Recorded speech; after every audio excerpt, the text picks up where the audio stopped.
Days after a surprise terrorist onslaught destroys the World Trade Center and leaves the Pentagon badly damaged, the military prepares to mobilize up to 50,000 reservists for homeland defense. This nation is peaceful, but fierce when stirred to anger. While investigators gain ground, officials say some would-be terrorists remain in the U.S. We'll hear from our correspondents on the investigation and on the preparations for war. As Congress gives the go-ahead, we'll speak live with Senators Carl Levin and John Warner, and with reservists who are preparing to part from their families. We'll see the spirit of America at Ground Zero, where heroic rescue efforts continue. And we'll hear from families desperately seeking word on loved ones, among the thousands buried in the rubble. And in what the president calls the middle hour of our grief, we'll speak with Cardinal Theodore McCarrick, Archbishop of Washington, and Cardinal Edward Egan, Archbishop of New York. But how do we understand something like this? Why does God allow evil like this to take place?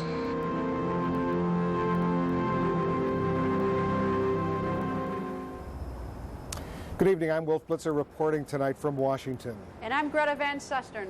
Behind me, the Capitol, where Congress is providing emergency funding and support for a tough U.S. response to terror. And behind me, the White House, where the president began a day marked by prayer and a spirit-boosting trip to New York's Ground Zero. In the distance, the Pentagon, wounded but ready to fight back. Grim determination, a search for solace, and a show of solidarity. Day 4 of America's new war. CNN Washington Bureau Chief Frank Sesno takes us through this day. As an early morning rain fell on rescue workers and complicated their search for victims and clues, the nation turned to a day of patriotism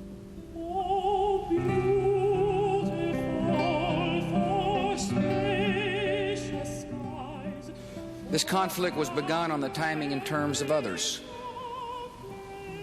It will end in a way and at an hour of our choosing. Of prayer. All people of faith want to say to this nation and to the world that love is stronger than hate. And of taking stock of its lingering pain. The casualties are in there.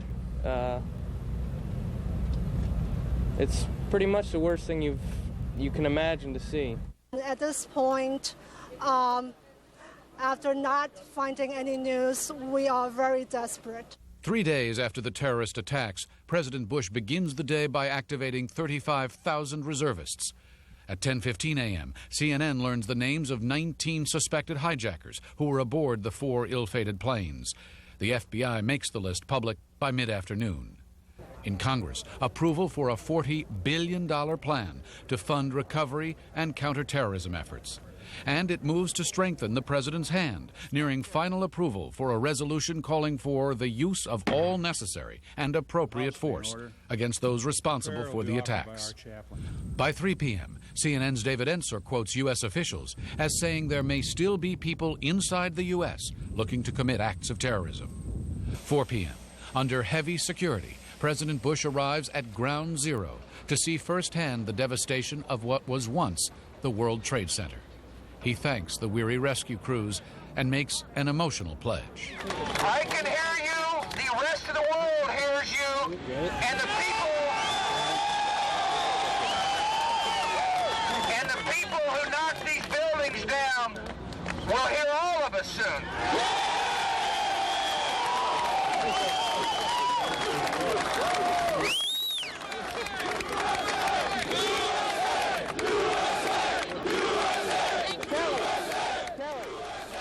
Frank Sesno, CNN, Washington. Investigators here in Washington say they've made great strides in identifying the hijackers and are casting a wide net.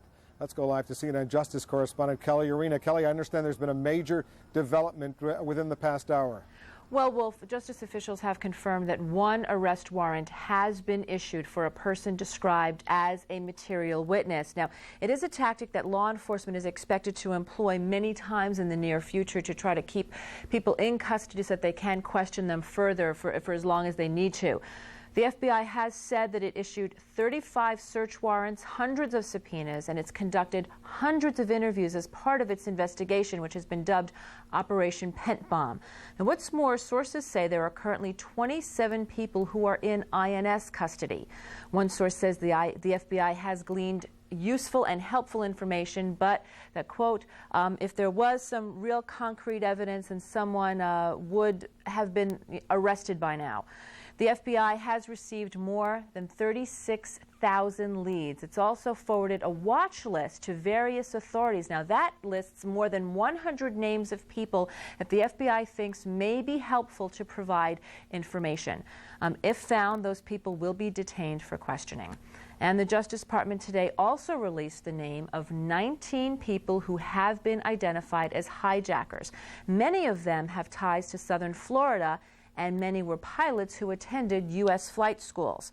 Law enforcement sources say that most of the hijackers identified have a direct or indirect link to Osama bin Laden, but that they are not ruling out other entities which may have had a hand in Tuesday's attacks. Now, here's what we know about the hijackers. Let's start with American Airlines flight number 11, which crashed into the World Trade Center. That's the North Tower.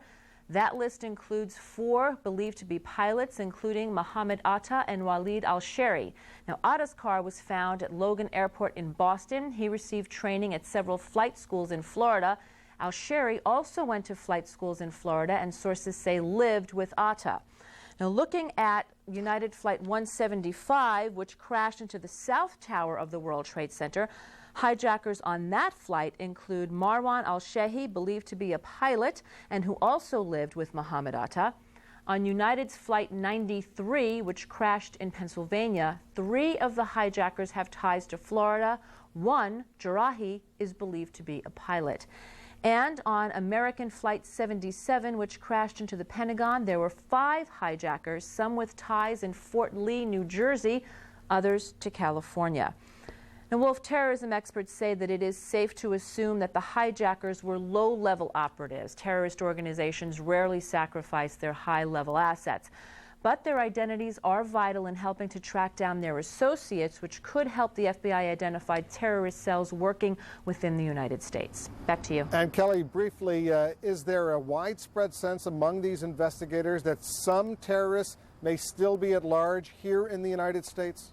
Well, Wolf, intelligence sources have told CNN that there is evidence that there may still be terrorists in the United States with the aim of targeting more U.S. targets. Our national security correspondent David Ensard was given this quote, that there is reason to believe that not all the terrorists are dead or in jail. A very sobering thought, Wolf. Kelly Arena, thank you very much. Meanwhile, at the Pentagon, they're fighting to recover from Tuesday's attack while at the same time preparing for war. CNN military affairs correspondent Jamie McIntyre is there. He joins us now live. Jamie, first of all, about the president's decision to mobilize as many as 50,000 reservists. You reported this last night. Tell us what the plan is. Well, Wolf, this is not the prelude to war, but it could be the prelude to war. What the Pentagon has asked for is authorization to call up 50,000 troops. They've initially identified 35,000 that they may need right away, including troops that would back up and support some of the fighter pilots that have been flying protective cover over the United States. The breakdown goes like this: about 10,000 Army troops, 13,000 Air Force, 7,500 Marines, 3,000 Navy personnel, and 2,000 Coast Guard. And they'll be doing everything from port operations to engineering support, and as I said, even pilots and air crews. The mission here is either to beef up the defenses of the United States, or to aid civil authorities in disaster relief.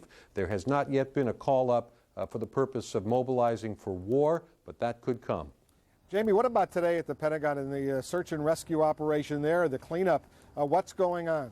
Well, the death toll still stands at 190. They did recover the so-called black boxes but sources say that the flight data recorder, while was in pretty good condition, the cockpit voice recorder, which would have recorded what was said in the cockpit, apparently did not yield any significant information. The grim task of recovering the remains continues. The bodies are being brought out and taken to a military mortuary in Dover Air Force Base in Delaware. And that'll continue over the weekend. And Jamie, update us on that story you've been reporting about the possibility that some of those terrorists may actually have been trained in the United States at military facilities? Well, it's not clear, Wolf. Some of the names that are on that list match names of people who attended U.S. military schools under an exchange program that the U.S. has to bolster ties with other countries. Those two schools were the Air War College in Maxwell Air Force Base in Montgomery, Alabama, and the Defense Language Academy, which is in Lackland Air Force Base in Texas. They wouldn't have gotten any classified training there. It's mostly, in the case of the language school, mostly learning another language. In the case of the Air War College, it's more about military theory and trying to inculcate some foreign students with some of the values of the U.S. military. But nevertheless, the names match. They just can't be sure it's the same persons.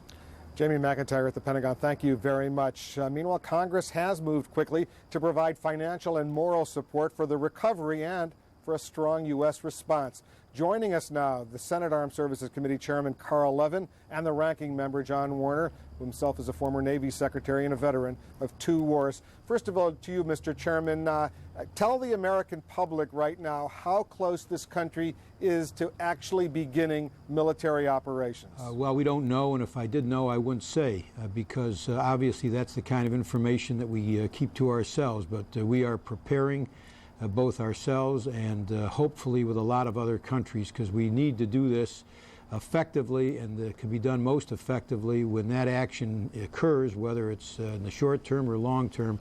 It's most effective if it's done with other countries throughout the world who will defend civilization against this kind of action. But the war has been brought to America. We will lead, but hopefully we will find ourselves joined with civilized nations around the world, including some non-traditional allies, including Russia, hopefully would be joining with us when the time comes. Senator Warner, I want to put some pictures up of a candlelight vigil in your home state of Virginia, nearby here in Arlington, Virginia, in Northern Virginia. As we show these pictures, I want to ask you about the nature, though, of this war, without revealing any classified information or secrets or anything like that. What should the country be prepared for as it looks down the road? You know, I've visited that very scene behind the Pentagon where I worked for 5 years as Navy Secretary, and I was there yesterday. But to answer your question, I can best do it by telling you of a conversation I had with the President yesterday in the Oval Office. And he said, we as a nation, together with our allies, as Senator Levin said, it'll be a coalition, much like his father put together in the '91 Gulf War. We will pursue these terrorists unrelentlessly, find them, hold them accountable, and take every step necessary to deter a follow-on attack. He stressed it's going to be a long time before we achieve this. Could be months, it could be years, and it could involve a number of engagements. Senator Levin, the Secretary of State, General Colin Powell, spoke similarly as Senator Warner just did. I want to play for you an excerpt of what he had to say today, and then we'll talk about the military ramifications of what he said. Listen to this. The enemy is in many places. The enemy is not looking to be found. The enemy is hidden. The enemy is very often right here within our own country. And so you have to design a campaign plan that goes after that kind of enemy. And it isn't always blunt force military, although that is certainly an option. It may well be that the diplomatic efforts, political efforts, legal, financial, other efforts may be just as effective against that kind of an enemy as with military force. What General Powell is suggesting, Senator Levin, is that this military campaign that probably is going to happen is going to be a lot different than anything we've seen before. A lot different in many ways, including the ones that Secretary Powell talked about. But there's also a difference now from the last few wars When we went to the Balkans, there was great dispute. There was questions among our people. What are we doing there? Why aren't the Europeans doing it? There were surely questions in Vietnam. But here, there's no question. This is war brought to us on our own turf, on our homeland, against us directly. And this is a Pearl Harbor situation, but this time it's a terrorist Pearl Harbor. So we have a totally united, cohesive people willing to take the risks and, if necessary, to lose the lives and to use all the resources that we need to go after terrorism, which is the greatest threat to civilization and has been for years. And that is also new. It's not just more complex in terms of who the enemy is and how to identify them, but it is also, in a way, it's so important that we have that cohesion among the American people, and that is very different from some recent engagements, and that is one of the reasons why we will prevail. Senator Warner, as we look at these pictures from a candlelight vigil now continuing in Boston, I want to point out to you a new poll that CNN and Time magazine has just released on a very sensitive subject, and get your reaction on the question of should the United States assassinate terrorist leaders. Look at this, 81% say yes, they favor that, only 16% oppose. As you know, there's been an executive order in place since 1977, I believe, opposing, or 1976, opposing, barring the U.S. from engaging in assassinations. What do you say about this?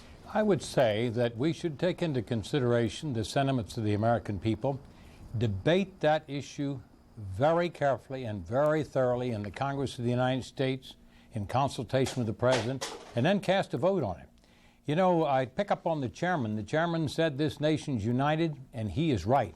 I have in my hand a resolution passed today in less than 1 hour on the floor of the United States Senate, which is stronger than a declaration of war and gives our president, President Bush, the authority to use such force as necessary to pursue these terrorists. So for the time being, we're operating under the existing framework of laws. Senator Levin, before I ask you the next question, I just want to update our viewers. We've got an additional piece of breaking news. In addition to the arrest warrant that was released earlier today, we have just now confirmed that an actual arrest has been made in connection with this investigation. We don't have details. We're working on that. We should be providing those details shortly, but an arrest has been made in this investigation, the first, we believe, formal arrest in this investigation. Senator Levin, another question we asked in our CNN Time magazine poll was this: should the U.S. reinstate the military draft if a ground war is necessary to fight this war against terror? 66% favor it, 28% oppose it. Do you think it will be necessary to go back to a draft?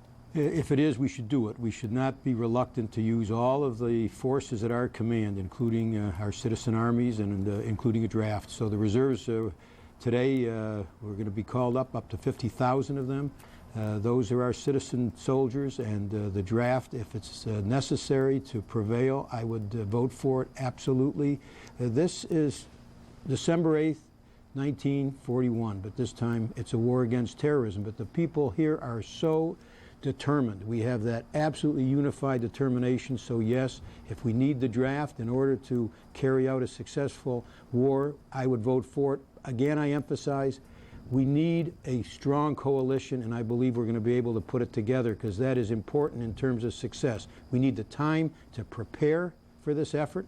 We need the time to prevail, because we must prevail, and part of that success is going to be achieved because I believe so many nations, some of whom have never participated with us, this time will join against the common scourge of terrorism.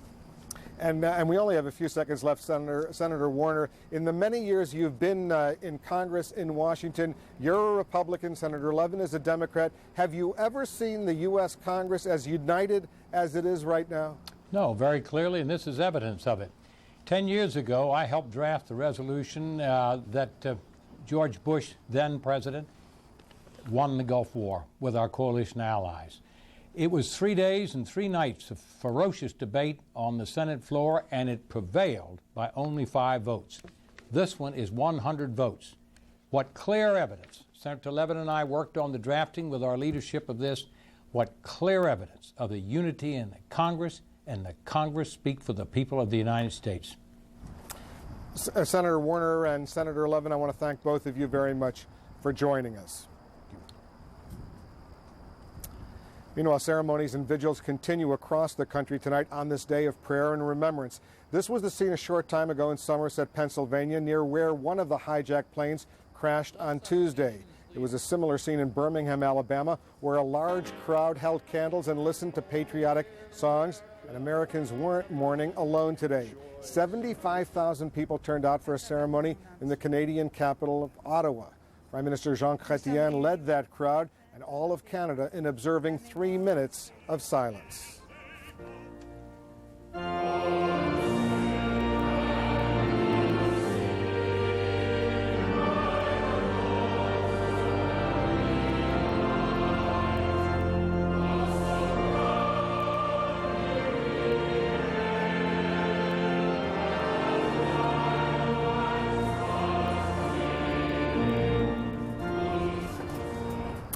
In London, thousands sang the Star-Spangled Banner at a prayer service attended by Prime Minister Tony Blair, Queen Elizabeth, and many Americans.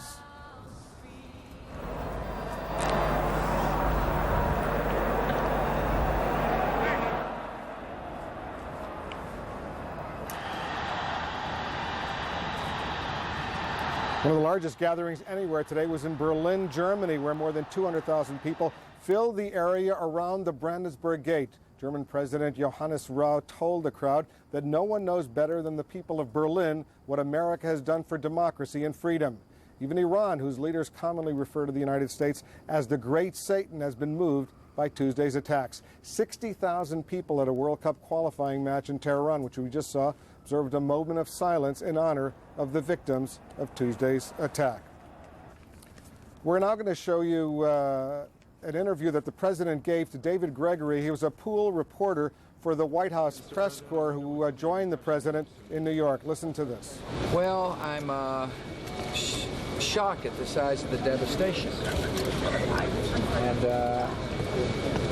it's hard to describe what it's like to see the gnarled steel and broken glass and twists the building, silhouetted against smoke.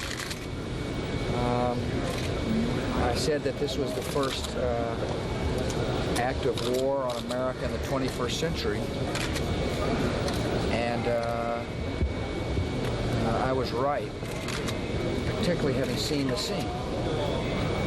However, out of the rubbles and ash and ugliness, there's a lot of good. Starting with the guys from LA that are here. They've come all the way over from California to help brothers and sisters in need. That's a symbol of the greatness of the country. This is a country that's coming together. I was also struck by how angry many of the workers were, in spite of the fact that they had worked to exhaustion. Yeah, they're angry. They're angry at the people who did the crime. They're angry at the people who destroyed life. They're angry at people who caused the devastation. And as I said, I heard they're angry. America will feel the same way. And our response will be one that is justified. So what's your level of satisfaction with how the investigation is progressing and how the intelligence gathering is going at this point? I am satisfied that America has rallied during this terrible tragedy. I'm satisfied that the compassion of the nation has risen to the surface.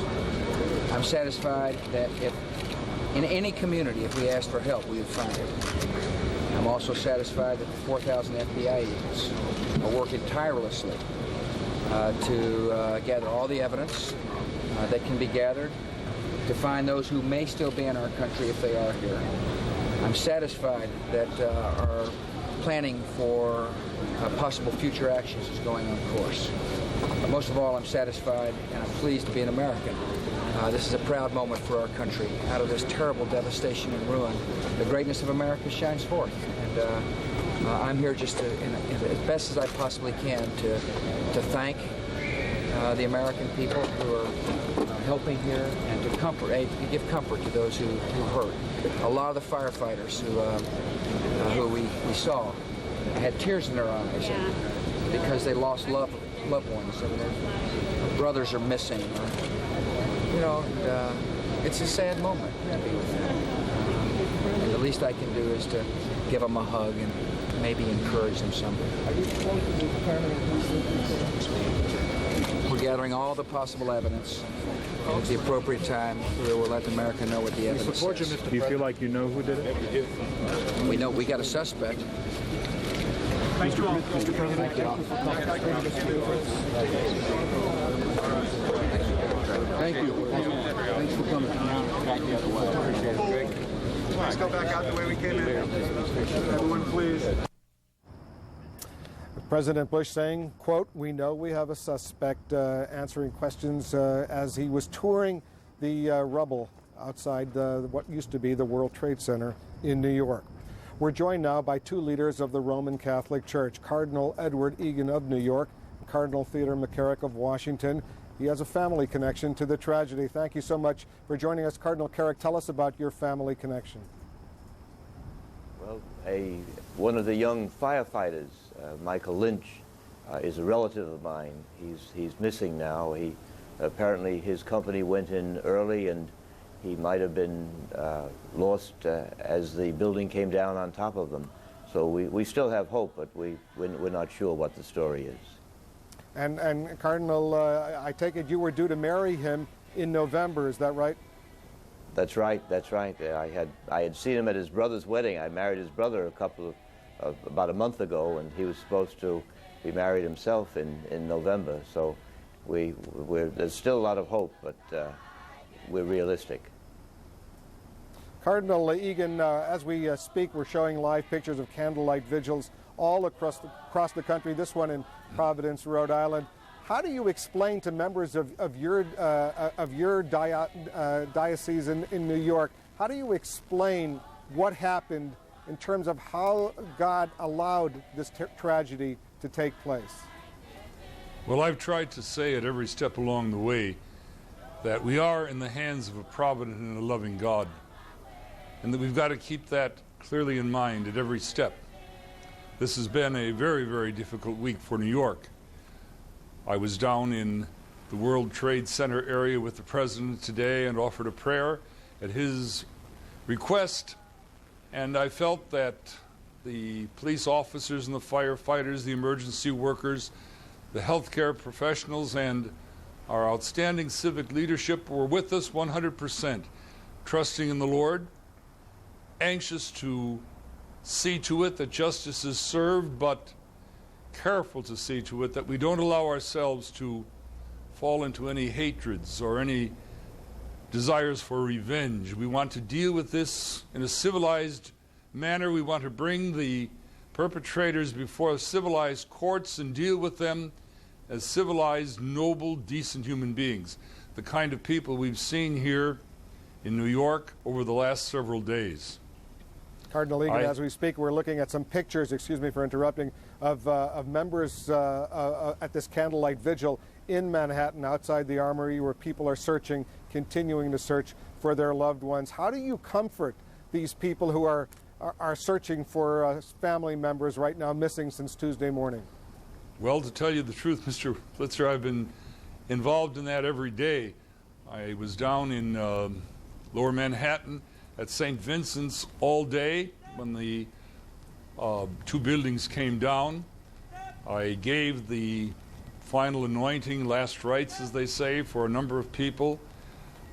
I found my arms around a lot of hurting people, but I also found at the same time that when I reminded them that we are the children of a loving God, that they were more than willing to accept that point of view.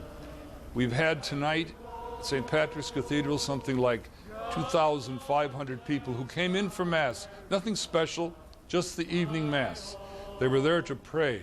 As I came here from St. Patrick's to your studio, all along the streets, people were walking with candles. People were setting candles in front of churches, in front of St. Patrick's Cathedral as we turn the corner. People were there. They're expressing trust. They're expressing confidence. We're a people of faith.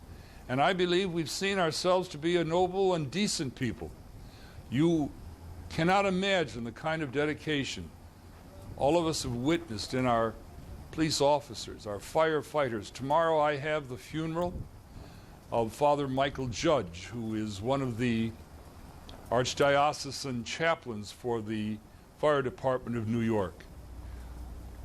He died with a firefighter. The fire